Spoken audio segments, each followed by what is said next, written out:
isang uri ng sakit sa dugo na sanhi ng parasito na tinatawag na Plasmodium. At ito ay nakukuha sa pamamagitan ng kagat ng lamok na Anopheles. Madaling kumalat, madaling maikalat kung saan yung lamok na may taglay na parasito ng malaria, kapag nakagat niya ang isang tao, pwede niyang maipasa doon yung parasito. At yun namang tao na meron ng taglay na parasito, kapag nakagat naman ng ibang lamok na walang taglay, maaari niya rin maipasa yung parasito doon sa lamok hanggang sa pasa-pasa na at maaaring yung buong miyembro ng pamilya ay magkaroon ng malaria. Nalipat niya sa kabilang bahay naman hanggang kakalat na siya sa buong komunidad. Sa ngayon, ang malaria ay pang-7 sa pinakakaraniwang sakit sa Pilipinas. Ito ay laganap sa 74 out of 79 na lalawigan o mga probinsya dito sa Pilipinas. Natatagpuan siya sa mga liip, komunidad o pamayanan na nasa paanan ng bundok at sa mga medyo magubat. Ito ay nakakahawa at karaniwang sitwasyon, pupunta natin yung mga lugar kung saan laganap ang malaria, ang buong pamilya ay talagang apektado. Walang pinipili, mapabata, mapasanggol, tanda, babae man, lalaki, walang pinipili. Lahat ay maaaring apektuhan ng sakit na ito. Isa sa nagpapalala ng kalagayan ay ang problema hinggil sa resistance sa gamot. Dahil nga sa ang parasito ng malaria kay kadalasan natatagpuan sa mga liblib na lugar, ito rin yung mga lugar na kung saan ay salat ang gamot, walang mga health center, wala ring doktor na kung saan pwedeng magpakonsulta ang mga pasyente. Kung kaya ito rin yung mga lugar kung saan ang mga pasyente ay hindi nilalapatan ng wastong lunas.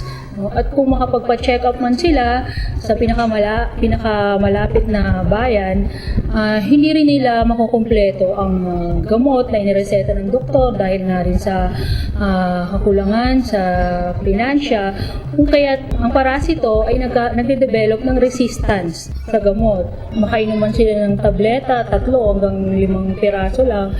So, hindi sapat yun upang tuluyang mapuksa ang parasito, kung kaya't ang parasito ay lalong lumalakas at nagde-develop ng resistance. Hanggang paulit-ulit ang infection, paulit-ulit din ang resistance. Kaya't may mga lugar sa Pilipinas na napakahirap ng puksain ng parasito ng malaria. Madalas may malaria dito. Marami kasing dito sa amin dahil malapit nga kami sa sapa at saka dyan sa bundok. Maraming lamok. Yung mister ko napalsiparon siya. Tapos yung anak ko 2 sila. Hanggang Baler nakarating kami nagpagamot doon. Yun, yung problema nga namin dito, yung gamot sana sa pangmalarya nga. 6 na buwan pa lang ang anak kong babae ngayon ay magli5 taon na po siya. Nagkasakit po ako ng malaria. Ito po ay nagkaroon na ako ng mataas na lagnat at saka nanginginig, kaya naitakbo rin po ako sa ospital. Binigyan naman po nila ako ng gamot galing sa hospital na Gardan po. Meron naman po, may health center po, kaya lang po, gamot po, bihira po. Dito sa clinic kasi namin, ang problema doon, mga gamot, kasi walang naka-issue na gamot doon. Saka lang nagkakaroon ng gamot pagka may bakuna. Siyempre pupunta dito yung midwife namin, nadala-dala siyang gamot. Ay, ang number 1 na kakulangan dito sa amin, gamot. At talagang walang i-stock talaga ng gamot dyan sa health center. Saka isa pa yung health center namin, nagigiba isang malakas na lang siguro na hangin, diba? Wala na yung bubong.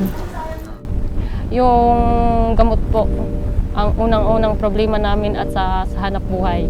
Halimbawa, may isang taong may sakit. Siyempre, hindi namin maipupunta agad sa ospital. Walang pang-emergency sasakyan. Bago po siya maipupunta sa ospital, ay mag-aano muna ng sasakyan, maghahanap. maipunta man, syempre nangailangan din ng pinansyal. Ganon. Kaya yun, minsan nagagamot rin pero pahirap. Kasi sa kasiguran noon, yun nga, sa malaria, marami ako noon. Ang isa pang nakikita kong problema, gano'n na rin dito. Siya yung maraming malnourished na mga bata. Ayan, doktor nga kasi malayo dito. Kailangan talaga yun. Kasi ang doktor ng URA, syempre sa Dilasag pa. Pero kadalasan, ang pinupunta ng mga taga-URA kasi mas malapit ang kasiguran sila tumatakbo. Nung dumating kami sa Aurora, meron namang existing na malaria program ang probinsya pero pa-phase out na that time. Inanggit din ng mga health officials nila na yung kawalan ng pondo ang pinoproblema nila para masustain yung nasimulan na nila sa malaria control program. Posibleng pagkakaroon ng malaria outbreak sa mga malaria endemic areas dito sa Northern Aurora. Kasi napaka-remote ng mga communities dito. Dati, aabot ng 13 hours bago mo marating yung mga hospitals na may mga facilities to treat malaria patients kasi ang layo talaga ng biyahe. Tapos yung mga health centers dito, wala rin naman silang available na gamot para sa mga malaria patients. So, kailangan pa nilang tumakbo sa malalayong mga drugstores.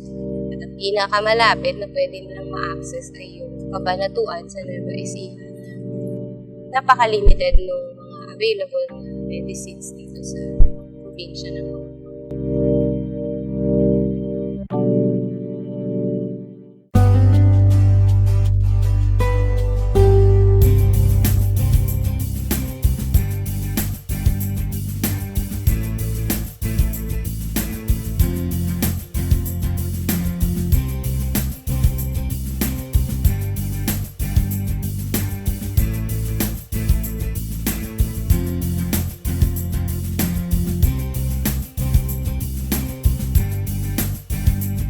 Advocates for Community Health ay isang non-government organization na binubuo ng mga doktor at iba pang health professionals na ang layunin ay makatulong upang maibsan ang suliraning pangkalusugan ng mga mamamayan, lalo na ang mga nasa mga tinatawag nating rural areas na kung saan ay kapos ang mga serbisyong pangkalusugan. Ang advocates ay tinatag noong December 2001 at ito ay nagsimula sa simpleng pagkasama-sama ng mga doktor. No? Nung umpisa ay ang layunin lang namin ay mag-lunsad ng mga medical mission, magkaloob ng libreng serbisyong medikal.